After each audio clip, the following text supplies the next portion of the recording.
हे गाईज, आज आपण बनवणार आहे बटर मशरूम। त्यासाठी एका पॅनमध्ये भरपूर असं तेल घेऊया। त्यामध्ये आता आपल्याला कांदा तळायचा आहे। हा बघा, बारीक असा चिरलेला कांदा यामध्ये टाका आणि हा कांदा पूर्ण तळून घ्यायचा। याला बिर्याणी करताना पण आपण असा तळून घेतो कांदा, त्याला बरिस्ता म्हणतात।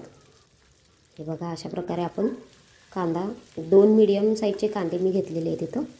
तो अशा प्रकारे मी तळून घेतलेला आहे। तो आता बाजूला काढून घेऊयात आणि त्यातील थोडंसं तेल पण मी कमी केलं। आता त्यामध्ये लसूण आणि एक मीडियम साईजचं टोमॅटो आणि एक तुकडा असा आल्याचा टाकून भाजून बाजूला काढून घेऊयात।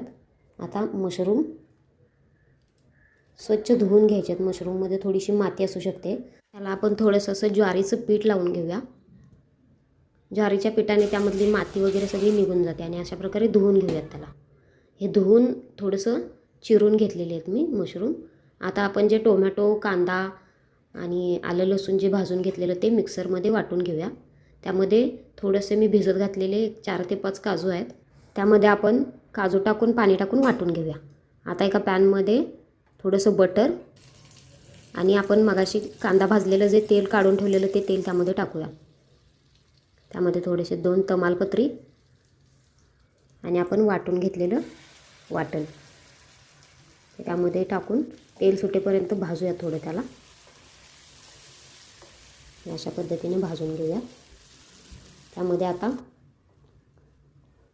थोडासा गरम मसाला टाकूया, थोडासा, आणि त्यामध्ये थोडीशी हळद आणि लाल तिखट। लाल तिखट तुम्हाला जितकं आवडतं तितकं टाकून ते तेलात छान असं भाजून घ्या। ही बेसिक ग्रेव्ही आहे, पहा तुम्ही काही बनवताना ही ग्रेव्ही बनवू शकता। मी इथं भाजून घेतलं आहे। आता त्यामध्ये मशरूम टाकूया चिरून घेतलेले आणि ते मशरूम थोडेसे ग्रेव्हीमध्ये असे परतवून घेऊयात अशा पद्धतीनं। आणि आता त्यामध्ये टाकूयात पाणी। काजूमुळे ग्रेव्हीला थोडासा असा मिल्कीपणा येतो। ही अशी ग्रेव्ही तुम्ही बटर पनीरला वगैरे पण बनवू शकता। आता त्यामध्ये थोडंसं मीठ टाकून घेऊयात चवीपुरतं। चवीपुरतं मीठ टाकून मी थोडंसं हलवून घेतलं याला।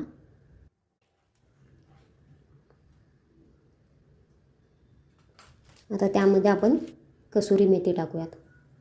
कसुरी मेथीमुळे थोडासा रिचनेसपणा येतो ग्रेव्हीला। अशा पद्धतीनं आपली ग्रेव्ही बनवून तयार आहे। थोडंसं याला झाकून मशरूम शिजेपर्यंत थांबूयात। नक्की घरी करून पहा। बाय।